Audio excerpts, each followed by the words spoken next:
ধূমপান স্বাস্থ্যের পক্ষে ক্ষতিকারক, এটা ক্যান্সার এবং মৃত্যুর কারণ। আপনারা শুনছেন গুরু কৃষ্ণাদীপ চ্যানেলের শ্রীকৃষ্ণর বাণী। মনোযোগ।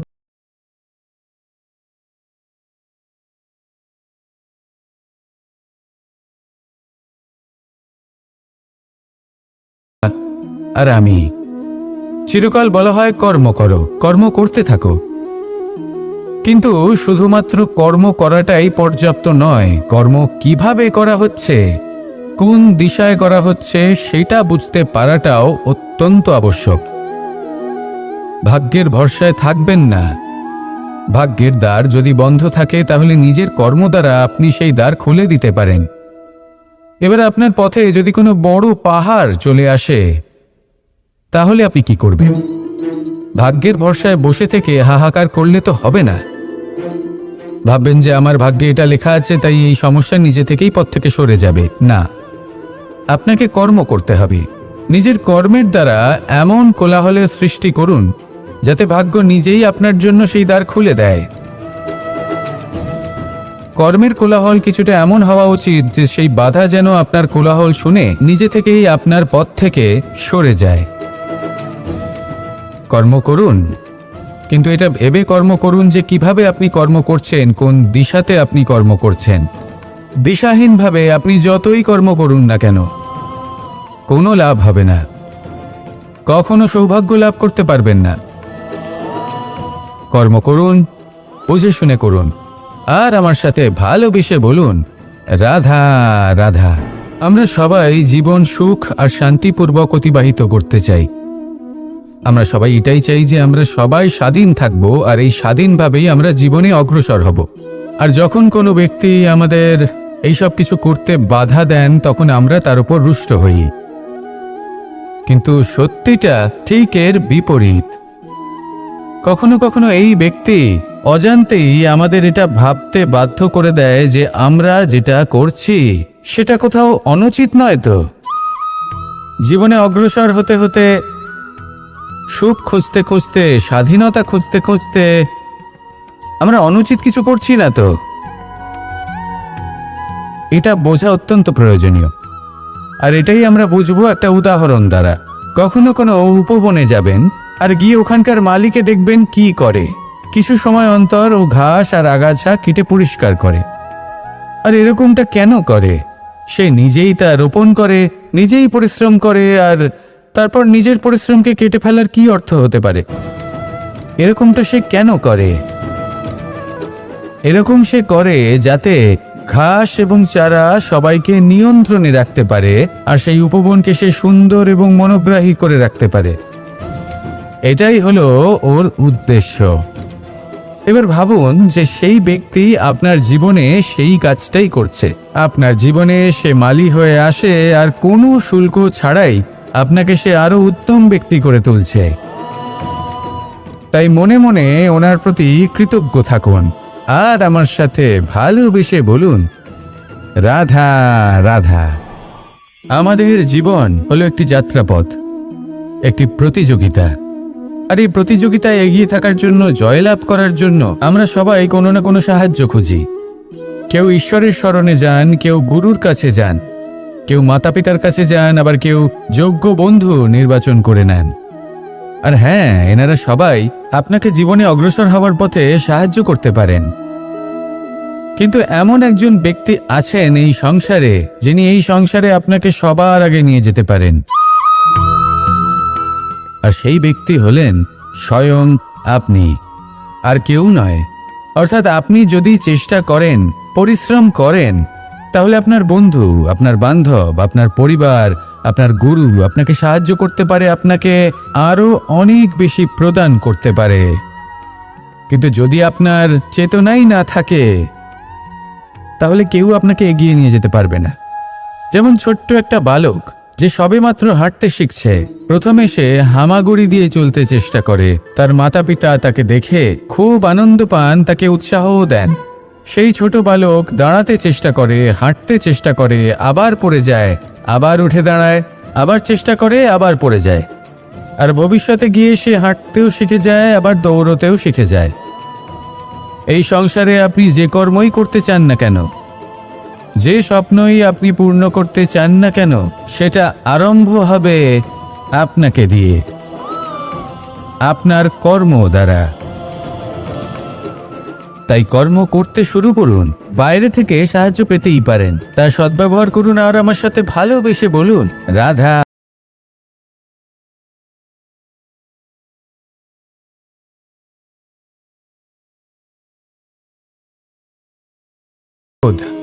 এ হলো এই সংসারের সব থেকে ঘাতক আবেগ। এই আবেগ আগুনের সমান। যদি কোনো ব্যক্তির মনে জাগ্রত হয়, তাহলে সামনের ব্যক্তিকে ভস্ম করার আগে সেই আগুন সেই ক্রুদ্ধ ব্যক্তিকেই ভস্ম করে দেয়। সেই জন্য এই ক্রোধকে নিজের থেকে দূরে রাখা অত্যন্ত আবশ্যক। কিন্তু তার অর্থ এটা নয় যে সেই রাগের কোনো মূল্য নেই। আগে হ্যাঁ, কখনো কখনো জীবনে এই ক্রোধের বহিঃপ্রকাশ অত্যন্ত প্রয়োজনীয়। যেমন একজন ব্যক্তি, তিনি অপরাধ করেই চলেছেন, আপনি তাকে সুযোগ দিচ্ছেন কিন্তু সে কথা শুনছেন না। সে এই বিভ্রান্তি নিয়ে জীবন অতিবাহিত করছে যে সে যেটা করছে সেটাই হলো উচিত, আর এটাই ভেবে সে অধর্মের পথে অগ্রসর হচ্ছে। এমন একটা সময় ক্রোধের বহিঃপ্রকাশ অত্যন্ত প্রয়োজনীয়। যেমন শ্রীরাম ক্রুদ্ধ হয়েছিলেন, উনি অগ্নিবাণ সাধন করেছিলেন সাগরের প্রতি, কারণ সাগর নিজের অহংকারে মত্ত হয়ে কিছুতেই শ্রীরামকে লঙ্কা পর্যন্ত পৌঁছানোর পথ খুঁজে দিচ্ছিল না। যখন শ্রীরাম ক্রুদ্ধ হলেন, তখন সাগর ওনাকে পথ দেখালো। ক্রোধ প্রকাশ করুন, কিন্তু উচিত সময়, উচিত পরিস্থিতিতে, উচিত মাত্রাতে। আর কখনোই এই ক্রোধের আবেগ যেন আপনাকে নিয়ন্ত্রণ না করতে পারে। আসুন আমার সাথে ভালোবেসে বলুন, রাধা রাধা। প্রত্যেক মানুষ জীবনযাপন করেন, কিন্তু প্রত্যেক মানুষ বেঁচে থাকার রসদ জোগাড় করতে পারেন না। তাহলে কি করা যায়? জীবনের রসদ কিভাবে জোগাড় করা যায়? কিভাবে আমাদের চেষ্টা করে যাওয়া উচিত? আমাদের কি করা উচিত? কিছু কাজ আছে যেগুলো আপনাদের করতে হবে। সর্বপ্রথম, জীবনে যখনই কোনো সমস্যা আসবে, তখন নিরপেক্ষভাবে তার সম্মুখীন হন। তা সে যে সমস্যাই হোক, সেটা সমাধান করার জন্য আপনাকে শুভ পথ নির্বাচন করতেই হবে। তারপরে যদি আপনার হাতে কখনো ক্ষমতা আসে, সেই মুহূর্তে আরও বেশি বিনম্র থাকতে হবে। আপনি ধন অর্জন করলে তখন অহংকার জাগ্রত হতে দিলে চলবে না। আপনি যদি শক্তিশালী হয়ে ওঠেন, তাও অহংকার জাগ্রত হলে চলবে না। জীবনে যখনই ক্রোধ হবে, তখন নিজেকে নিয়ন্ত্রণ করুন আর ভেবে দেখুন যে যদি এই মুহূর্তে আপনি ক্রোধ দেখান, তাহলে তার পরিণাম কি হবে। এর ফলে কি কিছু শুভ ঘটনা ঘটবে নাকি অশুভ কিছু ঘটবে? শুধু এই কটা কাজ নিজেদের জীবনে আত্মসাৎ করুন, জীবন যাপন অত্যন্ত সহজ হয়ে যাবে। আসুন আমার সাথে ভালোবেসে বলুন, রাধা রাধা। এই সংসারে যদি আপনি শুভ কিছু অর্জন করতে চান, তাহলে দুটি পথ আছে। প্রথম হলো ধর্ম আর দ্বিতীয় হলো কর্ম। কিছু ব্যক্তি এমন কথাও বলেন যে আমরা তো ধর্মের পথেই অগ্রসর ছিলাম, আমরা তো লক্ষ্যপ্রাপ্ত করতে পারলাম না, বরং আমাদের নিন্দা হলো। এবার এরকমটা ঠিক কেন হয়? এরকম এই কারণে হয় কারণ দেখতে গেলে ধর্ম সবসময় আমাদের এমন পথ দেখায় যেটা আমাদের একটা শুভ লক্ষ্য প্রাপ্তিতে সাহায্য করে, কিন্তু সেই লক্ষ্যে আমাদের পৌঁছতে হবে নিজেদের কর্ম দ্বারা। যদি আপনি ধর্মের পথে অগ্রসর হয়ে থাকেন, তাহলে আপনাকে কর্মও করতে হবে। যদি ধর্মের পথে চলেন কিন্তু কর্ম না করেন, তাহলে লক্ষ্যপ্রাপ্তি হবে না। ঠিক সেইভাবেই যদি আপনি কর্ম করতে থাকেন কিন্তু ধর্মের পথে না চলেন, তাও লক্ষ্যপ্রাপ্তি হবে না। মনে রাখবেন যে ধর্ম এবং কর্ম হলো একটি মুদ্রার দুই পিঠের সমান। এদের নিজের জীবনে আত্মসাৎ করুন এবং অগ্রসর হন। এই সংসারের প্রত্যেক লক্ষ্য আপনার হবে। আসুন আমার সাথে ভালোবেসে বলুন, রাধা।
নিজেকে প্রসন্ন রাখা।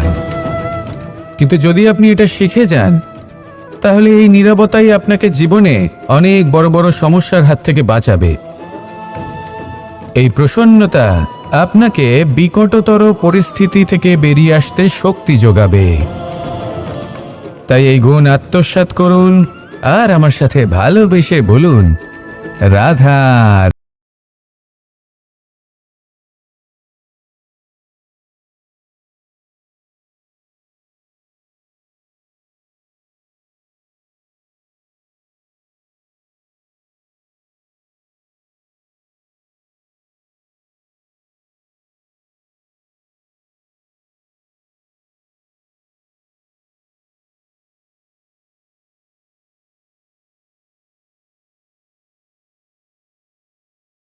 পরেই কিন্তু নতুন নির্মাণ হয়।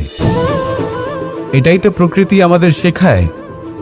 এই দেখুন না, যখন এই মেঘ বিভাজিত হয়, ভেঙে পড়ে, তবেই তো বর্ষা আসে, আর বর্ষার পরেই এই মাটির সিঞ্চন হয়। একটি বীজ সেটা ভাঙার পরে তবেই সেখান থেকে সে অঙ্কুরিত হয়। তাই ভেঙে পড়ার কথা শুনে ভেঙে পড়বেন না। তারপর যেসব নির্মাণ হতে চলেছে তার উপর মনোনিবেশ করুন। আর হ্যাঁ, যদি সংসারে এমন কিছু থাকে যা ভাঙবেন না, তাহলে সেটা হলো বিশ্বাস। জীবনে কখনো কারোর বিশ্বাস ভঙ্গ করবেন না। যখন ব্যক্তির বিশ্বাস ভঙ্গ হয়, তখন তার আত্মা আহত হয়। আসুন আমার সাথে ভালোবেসে বলুন, রাধা।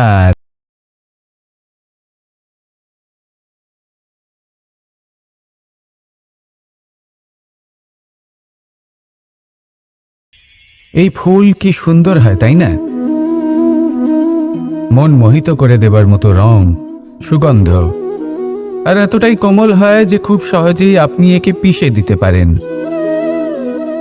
এই ফুল আপনাকে কিছুই বলবে।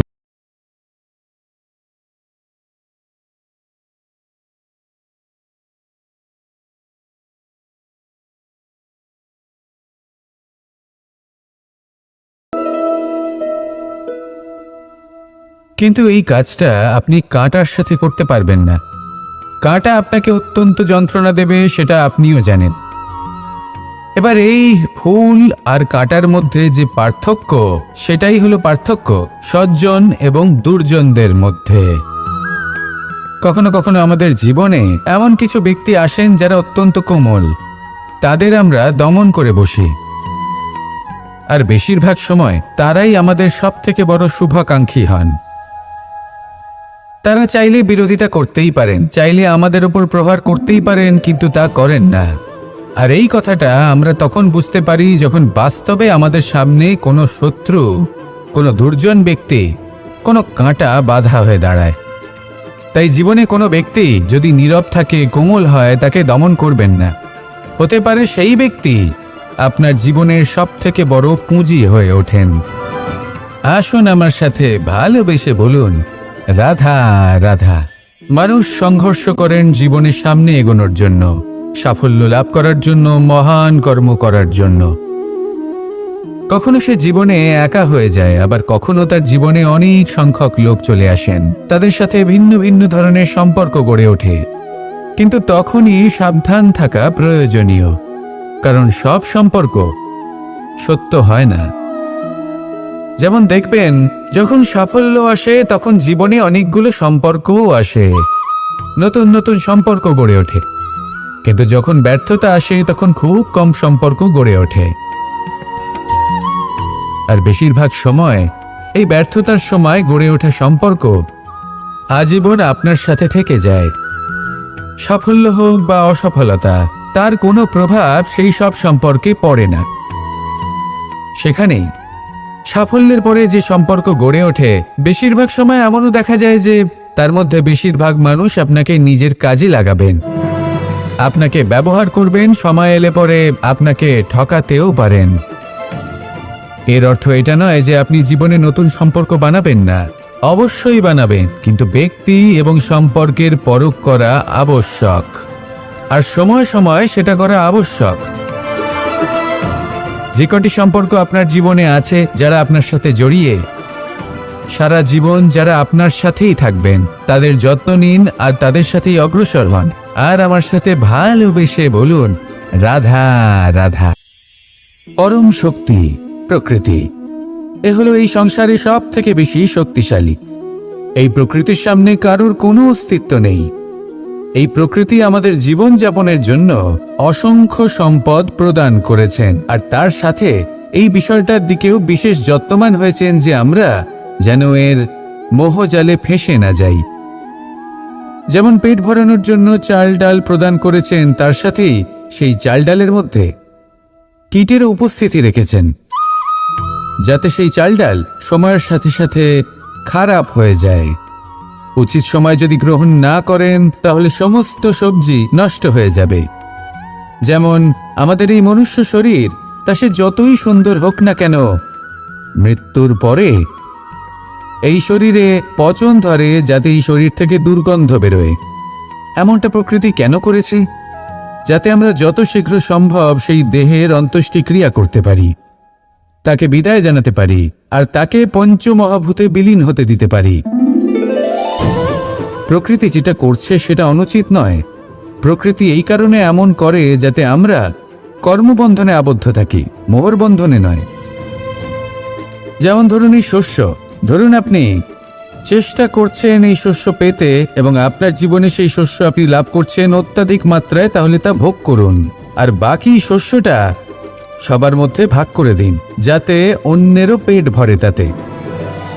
যদি আপনি সাফল্য লাভ করেন, শ্রেষ্ঠ কর্ম করেন, শ্রেষ্ঠ ব্যক্তি হয়ে ওঠেন, তাহলে কখনো অহংকার করবেন না, অহংকারী হয়ে উঠবেন না। সেই সাফল্য, সেই শ্রেষ্ঠত্বর সদ্ব্যবহার করুন অন্য কারোর জীবন প্রকাশময় করার জন্য। তবেই আপনার সেই সাফল্য, আপনার শ্রেষ্ঠত্ব জীবনে আরো ঊর্ধ্বমুখী হবে। সবার শেষে আমরা সবাই পঞ্চমহাভূতে বিলীন হয়ে যেতে চলেছি। উচিতভাবে এই জীবনের সদ্ব্যবহার করুন, কর্মের সাথে জড়িত থাকুন, এই প্রকৃতির পথপ্রদর্শন মানতে থাকুন, আর আমার সাথে ভালোবেসে বলুন,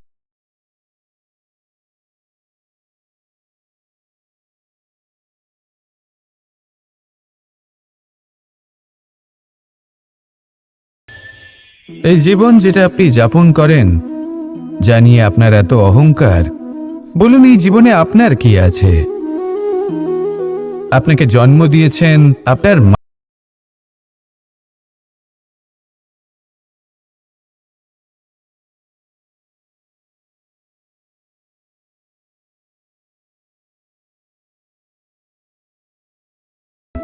বাণিজ্য, এই সবকিছুর সাধন অন্য কেউ দিয়েছেন। ধন অর্জন করার সাধনও অন্য কেউ দিয়েছেন। ধনও অন্য কারোর থেকেই লাভ করা হয়েছে। সম্মানটাও অন্য কোনো ব্যক্তি আপনাকে দিয়েছেন। জন্মের পর প্রথম স্নানও অন্য কারোর হাতে করতে হয়েছে। মৃত্যুর পরেও অন্তিম স্নানটাও অন্য কেউ করাবে। তাহলে এই সংসারে আপনার নিজের কি আছে? জীবন, শুধু এটাই আছে যেটা আপনার নিজের। আর এই জীবনকে উচিতভাবে যাপন করুন, পূর্ণরূপে তার সদ্ব্যবহার করুন, আর শ্রেষ্ঠ থেকে শ্রেষ্ঠ কর্ম করুন। যদি সময় এলে পরে অন্য কেউ আপনাকে কিছু দেয়, আপনার যেটার প্রয়োজন ছিল, তাহলে সময় এলে আপনাকেও অন্যদের সব কিছুই দেওয়া উচিত। এই জীবনে যা কিছুই লাভ করেছেন তা উচিতভাবে ভালোবেসে উপভোগ করতে শিখুন, সবার মধ্যে ভাগ করে দিতে শিখুন। মনে রাখবেন, এই সংসারে এমন কিছুই নেই যা আপনার আর চিরকাল আপনার কাছেই থাকবে। আসুন আর আমার সাথে ভালোবেসে বলুন, রাধা রাধা। এই সংসারে এই সংখ্যা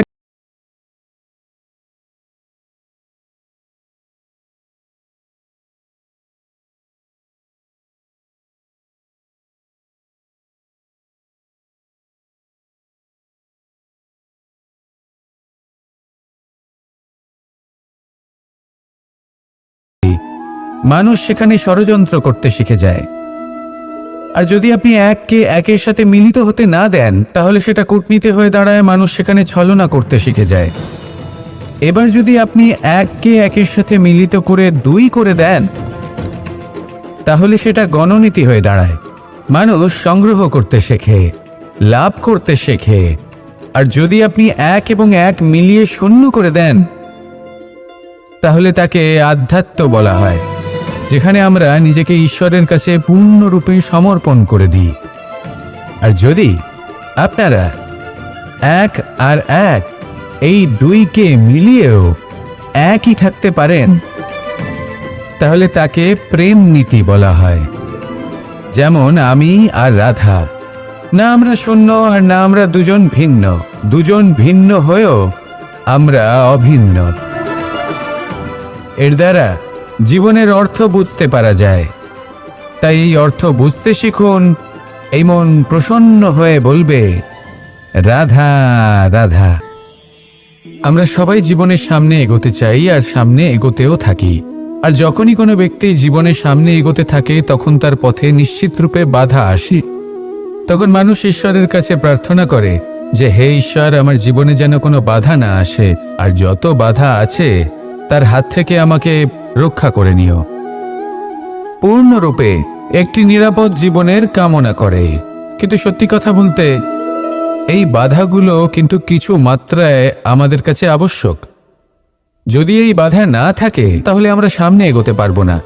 একটা উদাহরণ দিই, যখন আমরা হাঁটি, তখন এই মাটির একটা আকর্ষণ বল থাকে, যেটা আমাদের নিচের দিকে আকৃষ্ট করতে থাকে। সেই কারণে সামনে পথ চলা কঠিন হয়ে যায়। কিন্তু এই আকর্ষণ বলের কারণেই আমরা সামনে অগ্রসর হতে পারি, কারণ এই আকর্ষণ বল আমাদের ধরে রেখে দেয়।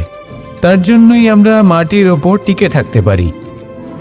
যদি আকর্ষণ বল না থাকে, তাহলে আমরা ভারসাম্য হারিয়ে ফেলবো, আর ভারসাম্য হারালে এগিয়ে চলা অসম্ভব হয়ে যাবে। সেই জন্য কখনো জীবনে পূর্ণরূপে নিরাপদ জীবনের কামনা করবেন না। এই যে বাধাগুলো আসে, তা কোনো না কোনো কারণে আসে। এটা কেন আসছে সেটা বুঝুন, এদের স্বাগত জানান। এর থেকে যে শিক্ষা লাভ করবেন, সেটাই আপনাকে এগিয়ে নিয়ে যাবে। আসুন আর আমার সাথে ভালোবেসে বলুন,